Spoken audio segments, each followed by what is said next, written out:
Hey, welcome everybody. This is our second segment, Mature Mondays. I am your lovely host, Carrie PlatinumPuzzy Anthony, and today with me is my second favorite mature model, Ruby Lynne.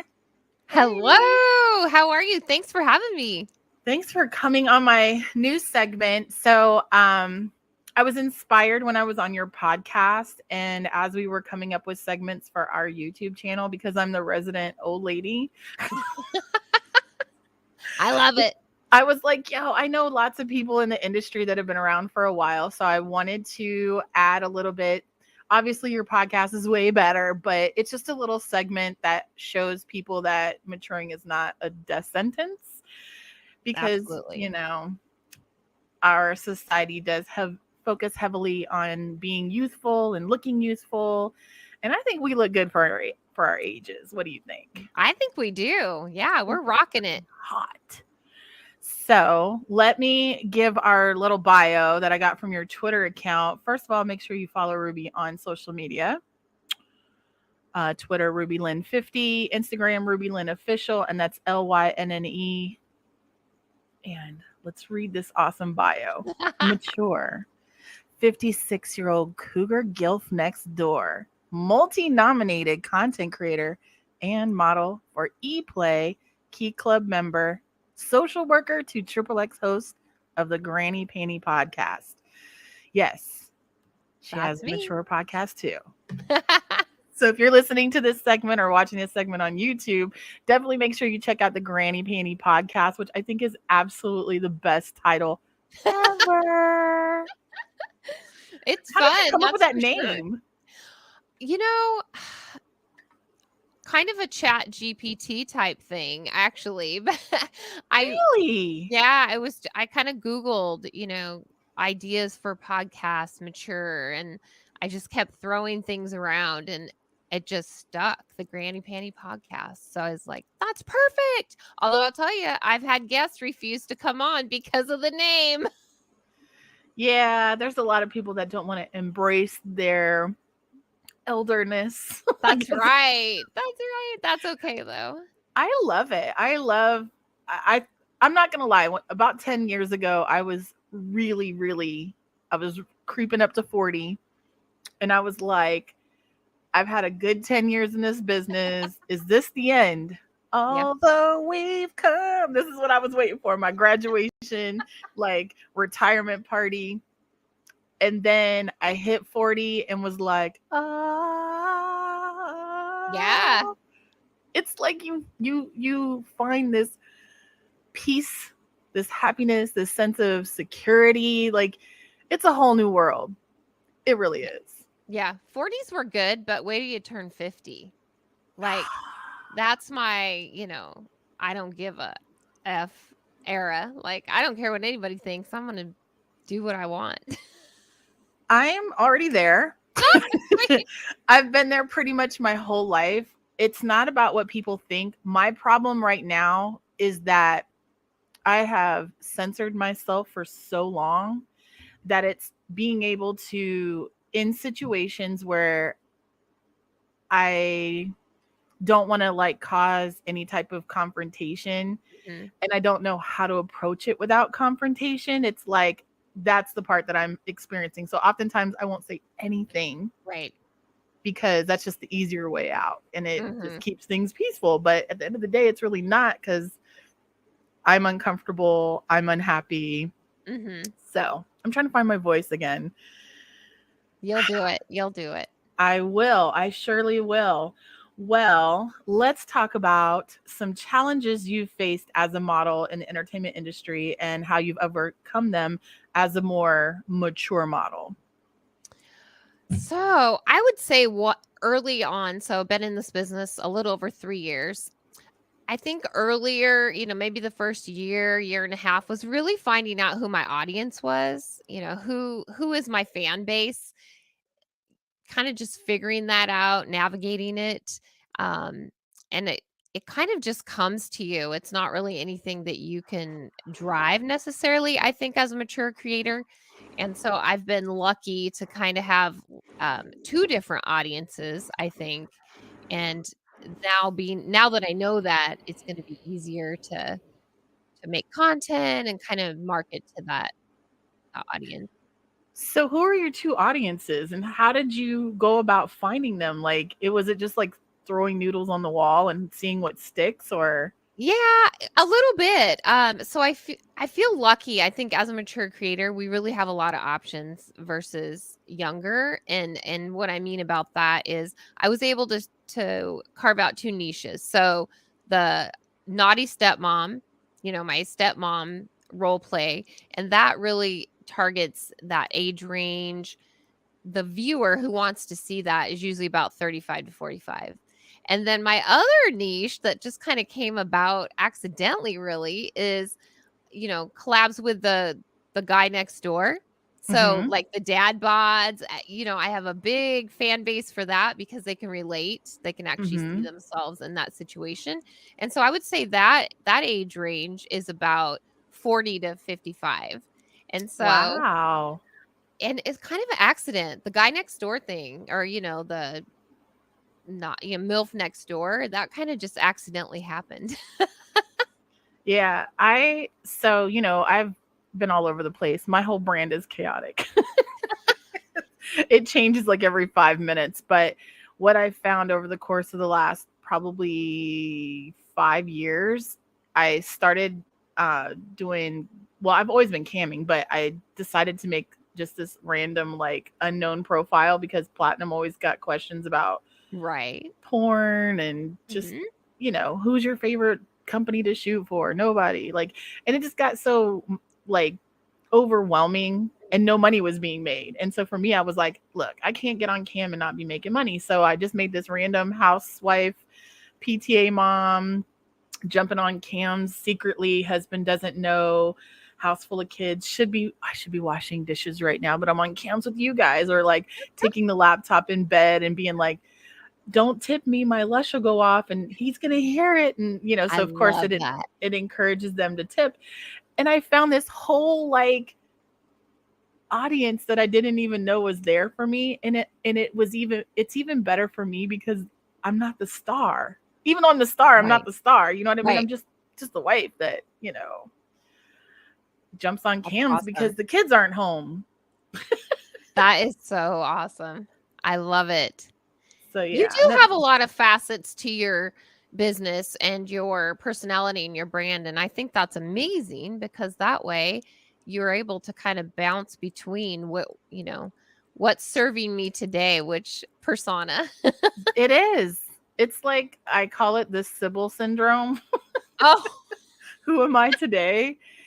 And ironically, within the last few weeks, I've reconnected. I was in the feeder community at one point. It's natural as a plus size person to mhm, have the guys that want to feed you. And I realized early on that I don't want to pretend to gain. I don't want to really mhm, gain. And mhm, that's more of a submissive role, and I'm a dominant. So mhm. I figured out a way to like navigate that world as a dom. And then I just kind of disappeared for a while Mhm. because there are some niches that are extremely needy and attention.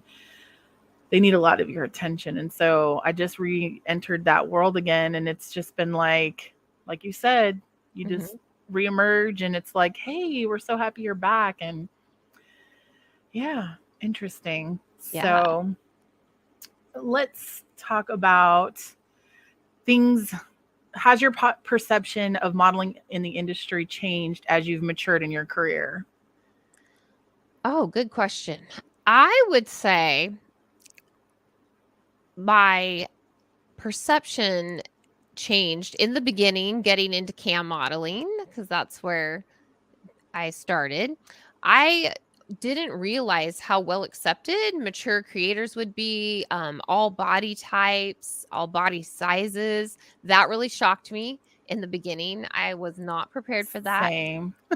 I was like, it is a very accepting community, the fans are very accepting. And yeah, I would say that really shocked me. I expected to get, I don't know, what do you say? Judge more, I guess. Trolls. Mm-hmm. Now we still have Trolls. trolls, but you have trolls everywhere. But yeah, I've been really pleasantly pleased. It just tickles me.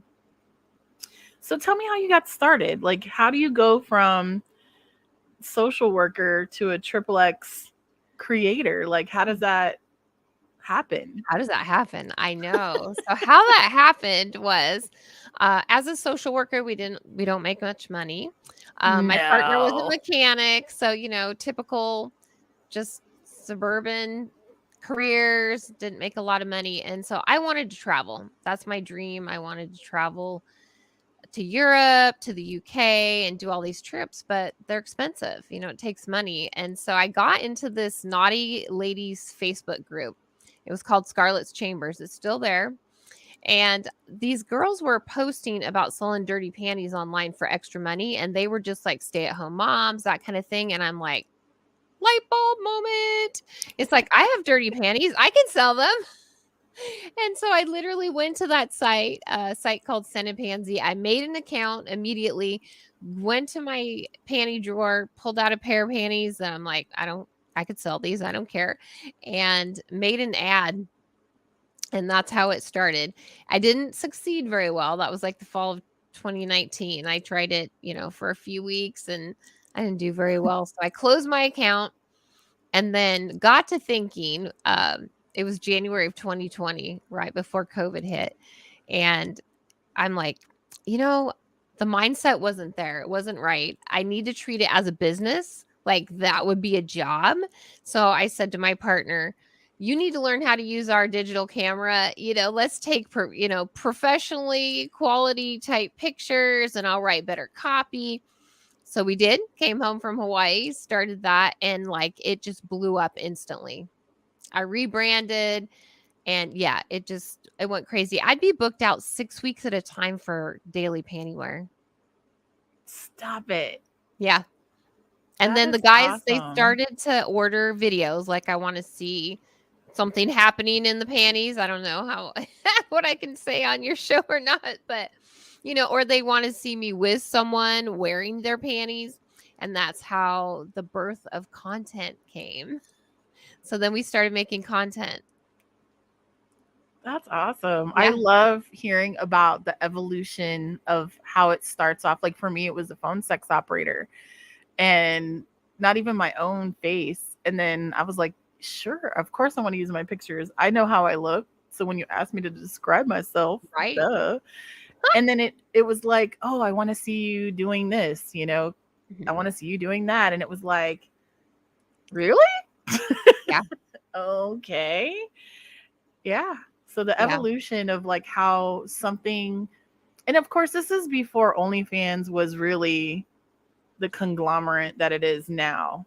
Even though I am a loyal fans person, I definitely recall when, the times, but I've been around for a long time. So there was a time when there was no real online, you Right. just had a website and you didn't even have social media back then. So a lot has changed over the years, but it's interesting to hear your perspective of how it was like going on a panty site, which I've never found any success at. I do have success in that arena, but I have a whole different marketing method. But yeah, I love selling panties. Yeah. Well, then, I was like, oh my gosh, I'm making this money selling panties. And then, I need to sell these videos. Where can you even sell it? Didn't know a thing about the online adult industry whatsoever.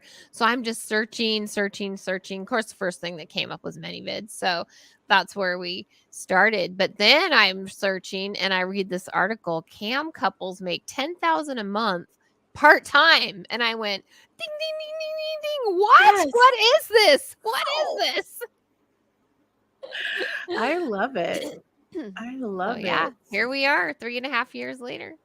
What would you say were some valuable lessons you learned about yourself and the industry as you navigate your way through the modeling world? Wow, where do I start? Valuable lessons. so many valuable lessons. One is, if you don't know what you don't know, you got to figure out how to know it. And I know that sounds crazy, but for instance, a lesson I learned is paying for coaching, paying people for their information. That is not anything, that I've done in any past corporate jobs. But for instance, I didn't know OnlyFans. I tried it, bombed terribly. Again, I wasn't running it right. So turned around and hired a coach, watched social media, who's making the big money on these sites. That's a person I want to talk to. So aligning myself with the people that I wanted to be like, that was a good lesson. Because, don't take advice from broke people. Yeah. Well, there's a different, so one of the lessons I've learned is that broke means something different to everyone. And for True. me, broke is I'm not trying to make money. I don't know how to make money. I don't make money. And therefore, I'm just broke. Right. I'm broke because my money that I make gets reinvested into the business. And so to me, broke is just I haven't reached my financial goals yet, which is, making $20,000 a month. I would love to make that kind of money, but I'm not there yet. And Mm-hmm. it's just because I have too many things in my pizza wheel, like too many Right. slices of the pie. I know Mm-hmm. what my issue is, and it's a choice I make because I love my passion projects.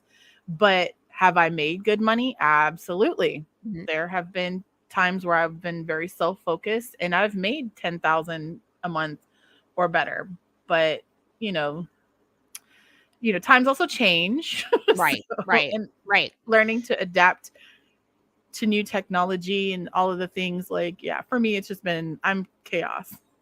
You're so funny. I I think like roll the dice. What am I gonna do today? Who am I gonna be? Okay, I looks love like that. it's Mega MILF. Oh, we're cleaning house today. That's so funny.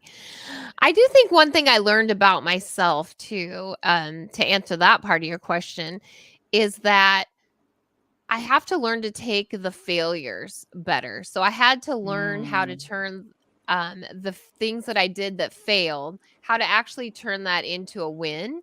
And so the whole mindset change, that was that was a little bit of a learning experience, but I think, it's a work in progress, but trying to take those failures and turn them into a win, because, you have what X amount of failures before you get a win. So the more failures you have and the faster you're to get to that win.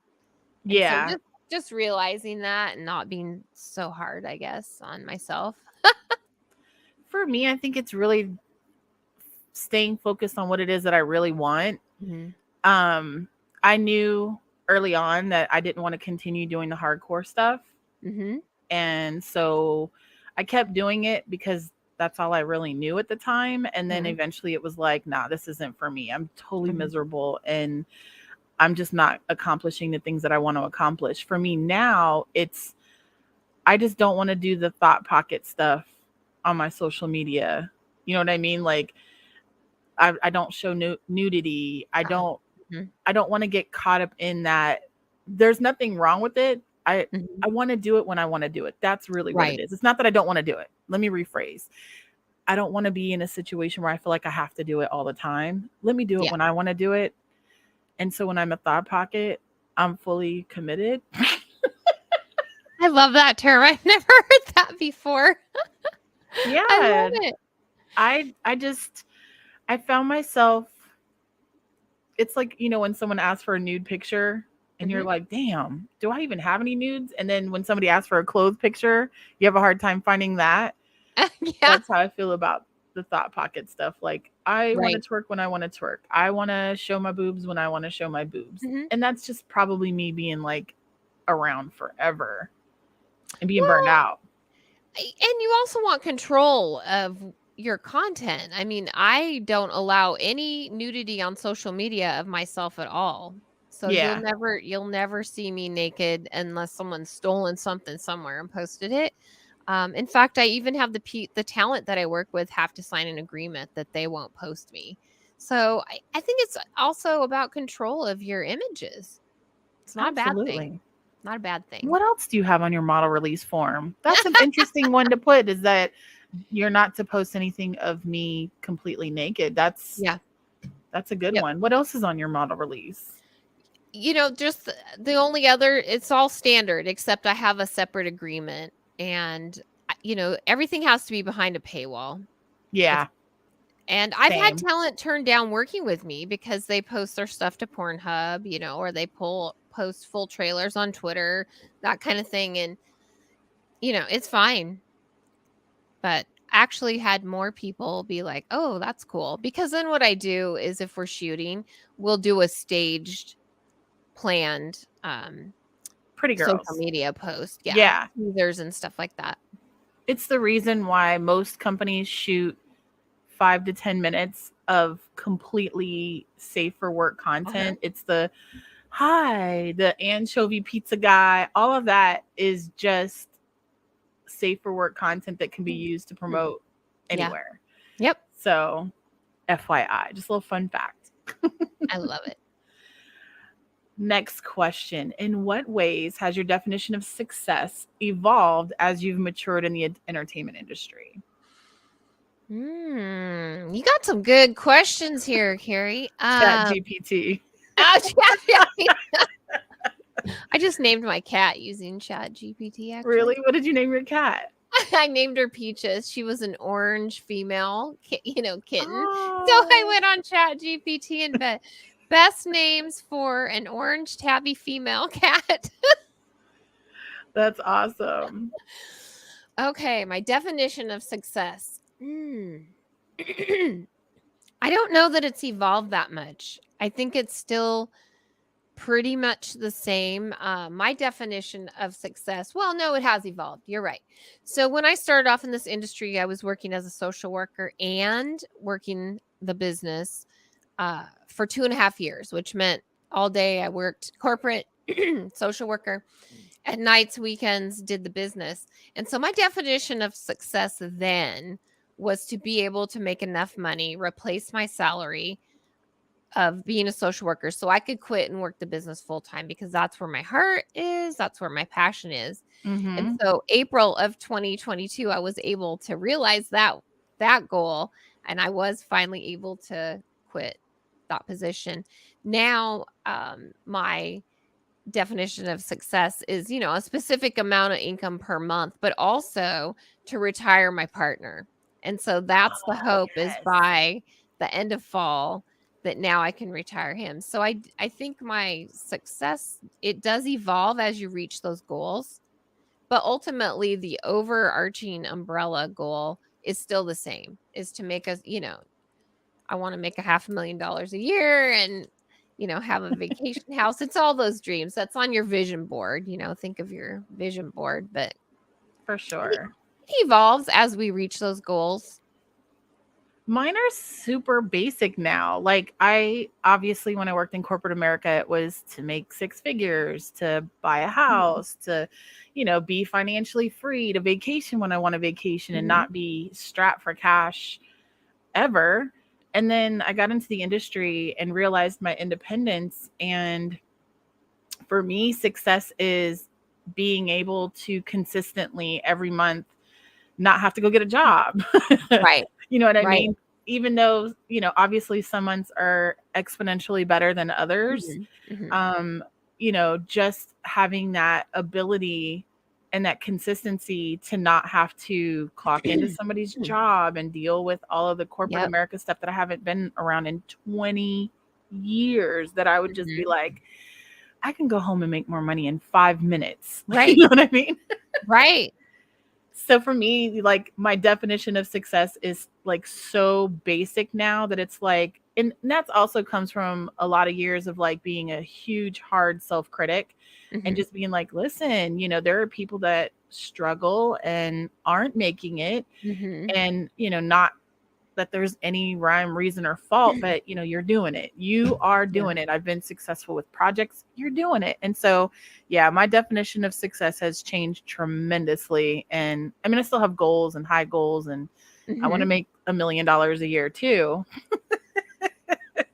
Let's do it. We just got to. I'm down. Let's 2023, we're going to finish out the fiscal year.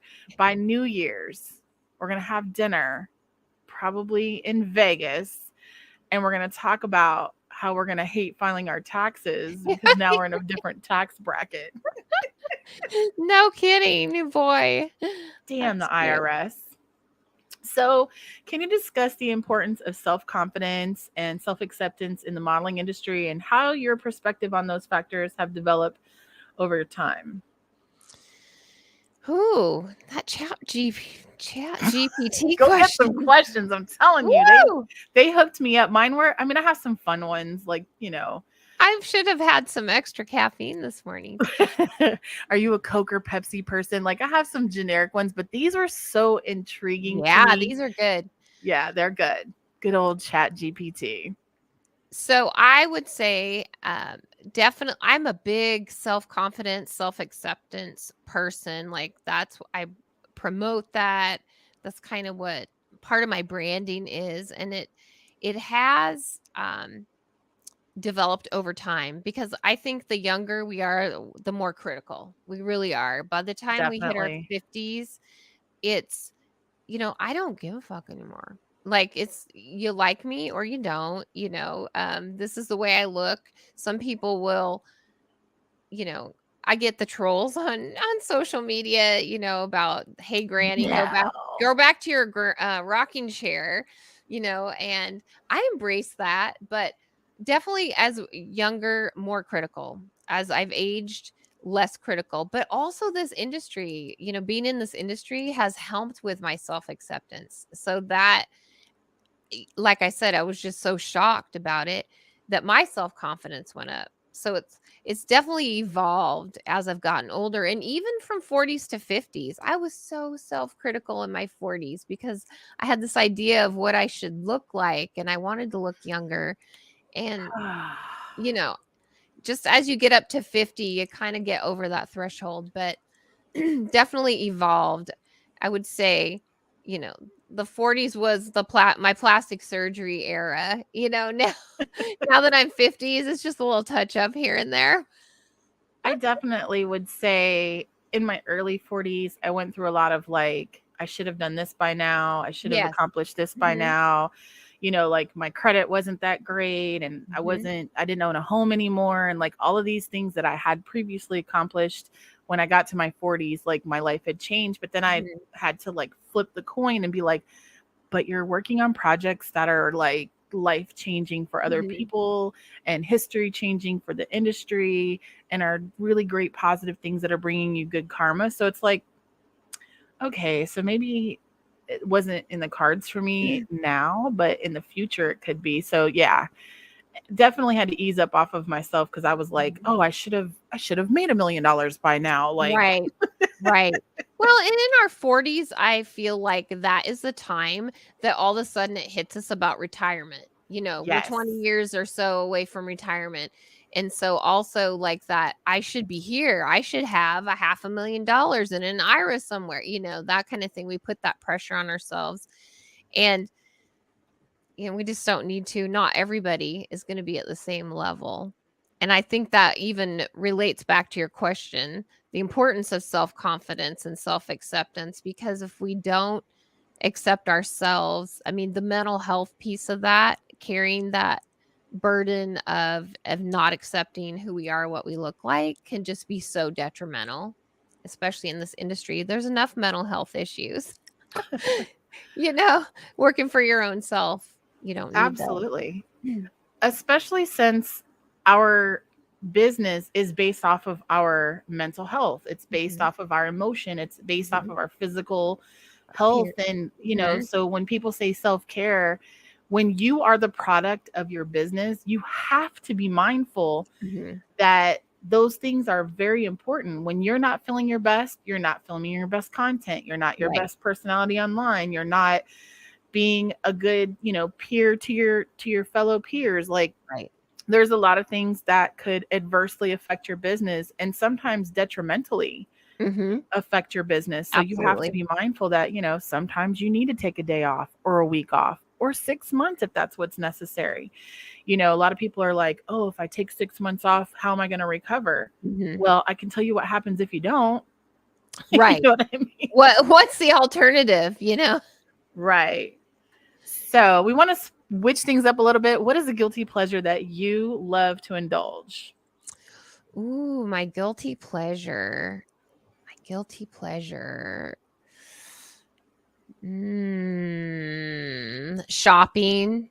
I think my guilty pleasure is shopping. What do you I shop for? Like, what kind of things do you buy? Well, I'm an Amazon addict, and Stop I it. just talking to someone about this last weekend, and it's like I watch all these TikToks and I want this perfectly organized thing, or I want this great looking kitchen. And so then I have this vision that if I don't have this package on my doorstep, I'm not getting a present this week. So it's like, oh, I haven't had any Amazon deliveries for like 3 days. I know I need to order a present for myself. I need that anticipation. But that is a guilty pleasure. And I'm also a makeup whore because I love makeup. I spend way too much money on makeup. Yeah. I am Yeah. definitely an Amazon addict. My name is Carrie Anthony, and I am an Amazon addict. I've Yep. been in rehab for a few months because my finances changed. I Yeah. had some, traumatic stuff happen earlier this year that changed a lot Mhm. of things in my life. And so my finances were one of the things that took a hit. And it was like having to unsubscribe from a lot of the like Right. TV channels, and Mhm. Amazon was at the top of that list because when partner says you're spending way too much money for stuff that comes to the door, and I had an Yeah. insane collection of Amazon boxes. So same. It was starting to look like I was going to open up my own Amazon fulfillment center. Like, Oh my gosh. so luckily we have recycling now, but for a while, like for years, I haven't had any type of Yeah. recycling, and you get into trouble if you throw that kind of stuff away. Yeah. So I was stuck between a rock and a hard place, which isn't always a bad thing to do. But in this instance, it was bad. But yeah, Amazon shopping Yeah. and makeup. What is your favorite makeup brand of all times? Oh gosh, my favorite makeup brand. That's too hard. I can't really. So no, that's true. I know what it is. It's MAC. I It's love MAC. MAC. So Ah, when I did some TV work years and years ago, and the makeup artist at the studio where I did this work, and it was not adult work. This was actual TV. They use MAC. Everything's MAC. All these really cool makeup artist MAC palettes, and so that's where I got my first, I guess, exposure to high-end makeup, and so MAC is near and dear to my heart. I love MAC. Yeah, I would say they're my all-time favorite. Yeah, MAC is definitely. And speaking of that, share with us some of your secrets to maintaining a youthful appearance, because for you to be 56, 56. 56 years old, I can't believe it. That's why I'm stuck. I'm like, no. I want to say like 50 maybe, but Well, thank you. you look even younger than that. How do you maintain such a youthful appearance? Thank you. I appreciate that. You're so sweet. Let's see. What are my secrets? Skincare always, moisturizing. I have been using skincare literally since I was 18, and whether it was way back in the day Avon, I'm definitely aging myself there. Or the oil of Olay, way back then. But I don't use expensive skincare either. That's another myth. I think people think, oh, she probably spends $300 or $400. No, I use L'Oreal from Target, Walmart. I use L'Oreal, but really just take care of your skin. Don't ever go to sleep with your makeup on. And don't feel guilty about getting a little touch up. I have a great esthetician who knows exactly where I need that little bit of filler. But yeah, I don't smoke. I don't, I mean, only socially drink. So I think it's just take care of yourself, be healthy. But a lot of it's mental too. It's just finding that happy, where's the sweet spot between, Absolutely. enough stress to get what you need to get done, but also, not living your life for everybody else. I think that was my biggest aha moment. Yeah, for sure. Would have been nah, we don't like that one. I'm gonna take this one off. I actually came up with my own question, thank you. What have been some of your most fondest memories since you've been in the industry? Oh gosh, where do I start? So many amazing things. I think when we got nominated for our first award, that was super exciting. That other people were recognizing what we were doing or discovering us, and so that was super exciting. What award Uh, was that? that was best cam duo. Okay, Yeah, awesome. we were nominated a few different award entities. We got nominated like 3 times in our first year, and so it was like, what? I can't believe it. So that was exciting. Walking that first red carpet at your first award show, that was fun. But really, the first ever event we went to that was industry event was in 2021, because of course we came in right before COVID started. Right. And just going to that event and meeting people like yourself, our first Exotica, that was so fun. I actually met you online before that, but then just meeting you in person, those moments have been amazing. The friends that we've made already, and that's awesome too. And then going to the events and just seeing everybody commiserating. Those are my favorite times. I'd have to agree. Definitely would have to agree. I love Exotica. Yeah. Can't wait for Miami. I'm going next month, and it's like I already got my bathing suits picked out. I've already got my Awesome. outfits picked out. Like I'm just so I didn't get to make XBiz. I was super disappointed, I know. but a lot of things just it was one of those situations where I had just gotten home from Exotica Chicago, Mhm, mhm. and I really wasn't supposed to go to Chicago. That's really what happened. And whatever, I just made it happen. And then it Mhm. trickled. And when I got home, my partner was like, listen, you have to make a choice. And I was like, Oh, oh. But, the things that had happened earlier in the year were still happening. And so it was yeah. like, you need to sit down and take care of your big girl business. And, Mhm, mhm. I was like, no, you do it for me. So responsible adulting sucks. Yes, it does. Yes, it does. One of the downsides to being a mature, responsible person is like, yeah. And running a business, not only that, but it's Yeah. not, you run a business. So sometimes you have to make Mhm. choices that aren't what you want to make. The lesser of two evils or whatever. Like, Right. you got to make some choices. So It's tough sometimes. it is. It is.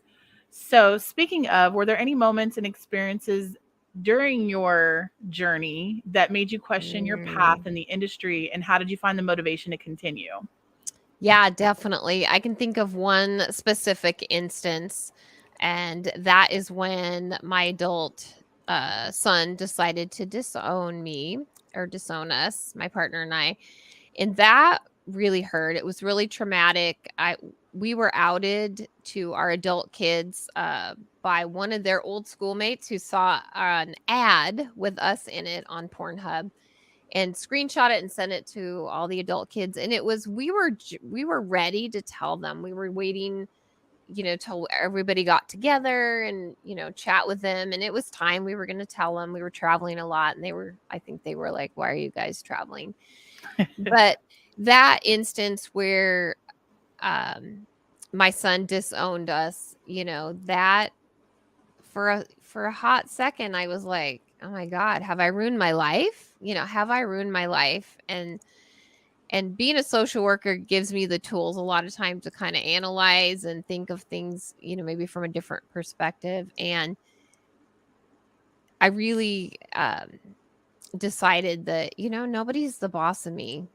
I'm 50 something years old, and I'm the boss of me. I can do what I want. And that's what happened. But it was tough. I really did have a meltdown and be like, did I ruin my life?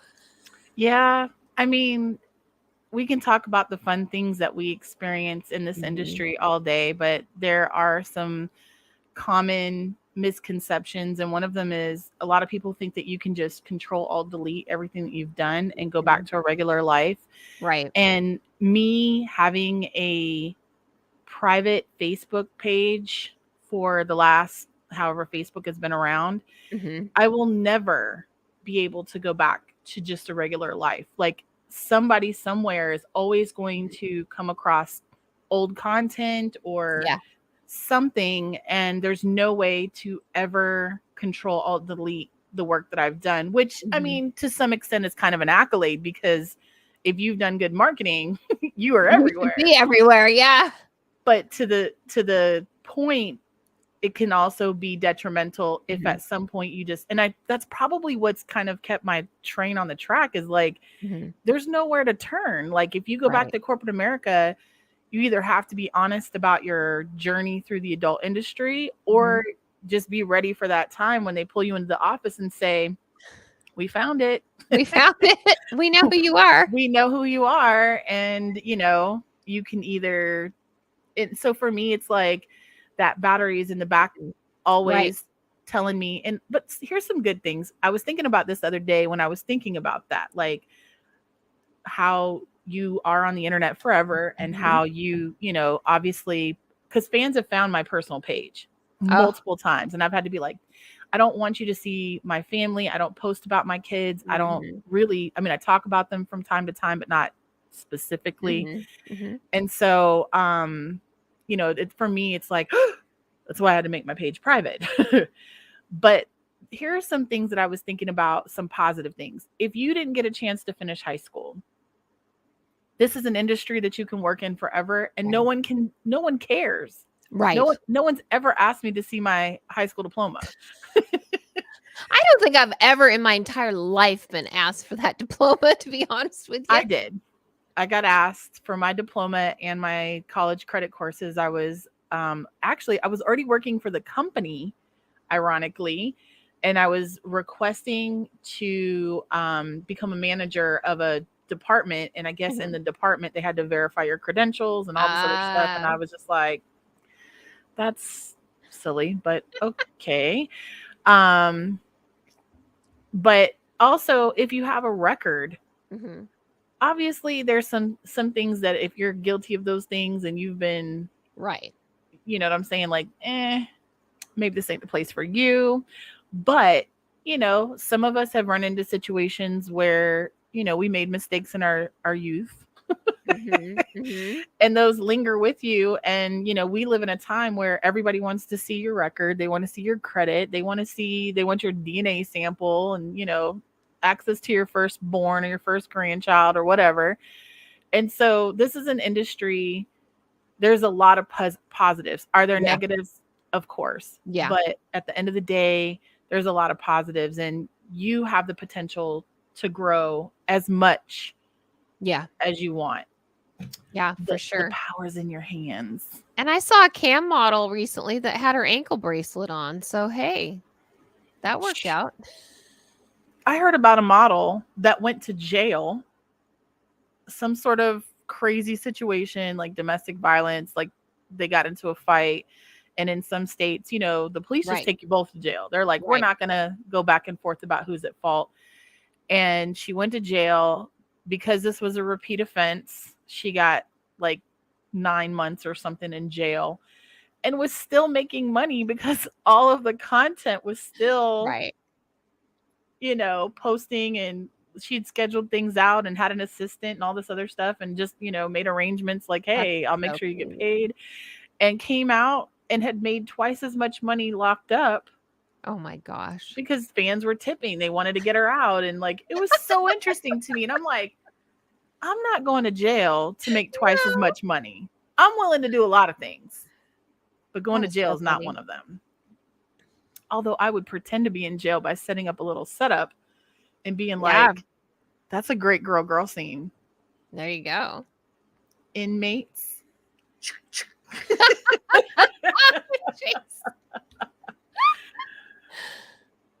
Here's a good one. What advice would you give to aspiring models who are just starting their careers and maybe navigating the challenges of the industry for the first time?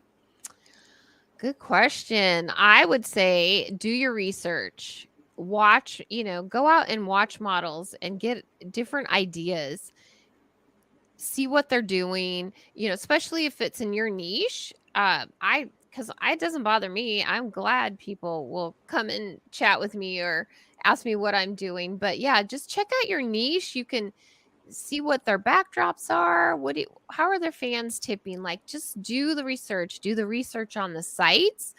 Every site's a little different, and every site really has, a um, type of model. You wouldn't think about that, but some sites, a model of a certain age will do better than maybe a different site. So depending on what you think your niche is going to be, I would just say research as much as possible, ask questions.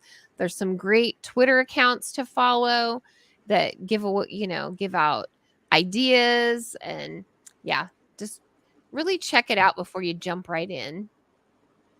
I would say, to add to the research part, make sure that you 100% want to do this. Yes. Because once you put your foot through the door, Mm-hmm. again, there's no taking it back. There's Yeah. no magical control alt delete. There's no company that you can call. That's right. It is online forever. Yeah, Online forever. and researching, like I said, even the different sites, because I think a lot of times that's kind of a mistake models will get in, will go to a site that maybe isn't a good match for them, and then they get discouraged because they think it's them, when really probably has nothing to do with anything they're doing or not doing. It's just a site that's not a good match for them. Right. Also, a lot of sites, once you put the content up on their website, they own it. Right. So when you decide that you want to delete your account, Mm-hmm. it doesn't mean that the content isn't going to be used or that the content's gone. It just means you're not going to be profiting from Mm-hmm. it. So keep in mind, also read Yes, the those terms. contracts. Mm-hmm. And also create one. Have a release form. Like, of course, there's a 2257 release form, which is basically an age verification, you saying that you're of legal age to consent to doing adult content. A model release form just basically is an agreement between you and whoever you're collaborating with that states the terms and parameters of how you want that content to be distributed, how you want it to be sold, and where you want it to go. So for me, Mm-hmm. like the stipulations when we talked about the model release form earlier, the reason why I asked is because I didn't think about the one where it says no nudity. Mine just says that you can't post more than 30-second trailers on any site. But I'm going to add the no nudity clause now. Yeah. But I also have one that says that you can't sell it to a third party. So a lot of people will shoot content with you. Okay, so there are companies out there that you won't shoot for, but they'll send talent to do trade with you and then get the content from the collaborator. And so you didn't get paid. Now you show up on their website and you're like, what in holy hell? There's a lot of sites that I don't agree with the way that they treat the models or with the way that they run their business. And so I just refuse to shoot with them. I don't care how much money they offer. Right. And so that's in my contract because a lot of creators have tried to slide in on behalf of those companies and make money just by selling them the content when they I had didn't no idea. Wow. Yeah. I also had it happen with the male talent. That's crazy. I ended up on Mondo Extreme, the DVD, number 92. On the cover, and it was great to be on the cover, but it was content trade that they didn't pay for.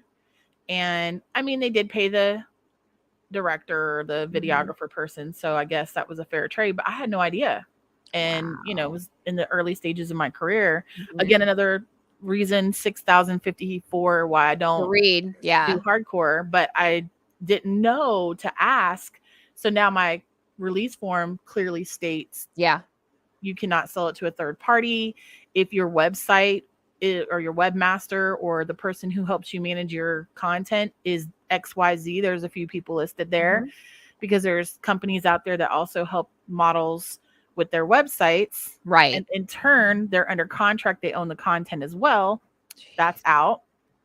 And there's a few other things as well.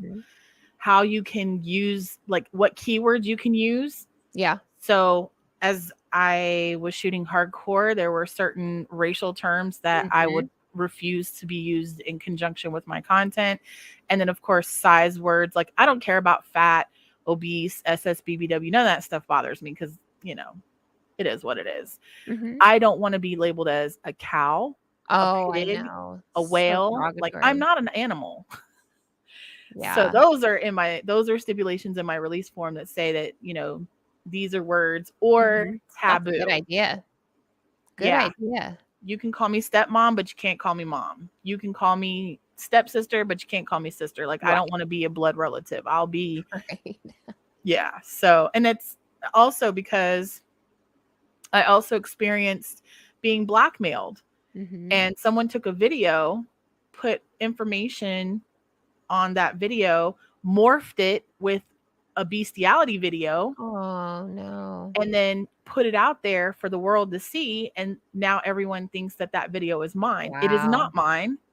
Then they send me an email saying that they're going to continue to do this if I don't film a custom of the thing that they are morphing me to be doing. And I'm like, I didn't do it in the first place. What makes you think I'm going to do the custom? Then they threatened to call the police saying that I was doing illegal activities. Then they threatened to call PETA. Then they sent me my full name, address, like all my information. That's horrible. Let me tell y'all, it happens. It happened to me once before I was in the industry. So being in the industry doesn't necessarily mean that that's your, you know, only exposure. Like when I was in chat rooms on AOL, I had something similar happen. Good gravy. But this situation, in fact, they're still doing it. 5 years later, still doing it. I'm sorry. But That's at this terrible. point, I'm just like, Yeah. It sucks. Yeah. But let's talk about something more positive. What is in the future for Ruby Lynne? Oh, what is in the future? I've got some big things I'm working on right now. Big project. I'm actually writing a book. I haven't even talked about it yet. So you heard it here first, folks. Yep. Heard it here first. I am in the process of writing a book. So that's exciting. I am continuing to book a lot of collabs. I'm excited. I have an upcoming trip to Vegas, which there's so many creators there. I'm excited to work with them. So yeah, but I think the book is a big thing this year. So tell me a little bit about how you came up with the idea to write the book, and what is the book about? Is it about you, or is it like about a character? Is it fictional? It's well, I can't give too much of it away, but it has something to do with this industry and being a mature creator, but also it can apply to anybody. So if that isn't as vague as I can get.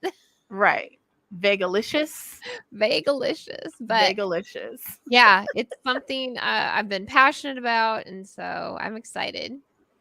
Yeah, same here. I've been working on my book for like 20 years. Well, then it should be ready to come out this year, right? Well, as of the events that happened this year, we're talking bestseller. Number one, up in the charts. Yeah, I had a lot of things that have happened in the last 6 months that I'm telling you are stranger than fiction. Like I couldn't make it up if I tried. But, you know, it makes for a good story. So yeah, I'm excited. Well, I enjoy speaking to you. I've missed you. And sadly, we have to interview each other to get some FaceTime these days. I know. Can you tell us where we can find you on the amazing internet? Absolutely. I try to make it as easy as possible. And the best place to find me is Ruby Lynne, RubyLynne.com. It's all things Ruby. It's my website. You can find me there. My podcast is at www.thegrannypantypodcast.com. You can find me on YouTube, Spotify, anywhere that there's a podcast. So those are the two main places. I don't want to let you go, but we're nearing an hour. It's been amazing catching up with you. I wish you all the best in all your projects. I think you are so awesome. I love you and your partner. Thank you. Thanks for having me. This was so amazing. I was really excited. Thank you. Me too. You. I couldn't wait. My partner was like, let's take a little day trip to North Carolina today. And I was like, I can't. I have to have an interview at 1. And he was like, so reschedule. And I was like, no, dog. Well, hopefully I'll see you at New Jersey. Oh, I'll be at New Jersey. Yeah. Trust and believe. I'm down for all 4 shows. So I'm going to try to make it there. So we'll see. Yeah, we would love to see you. I have this huge interactive booth. Yes, so you got to come in, hang out, and have some fun with us. But I look forward to seeing you in the near future. And thank you so much for being on Mature Monday. Thank you so much, Carrie. Thank you. Mwah.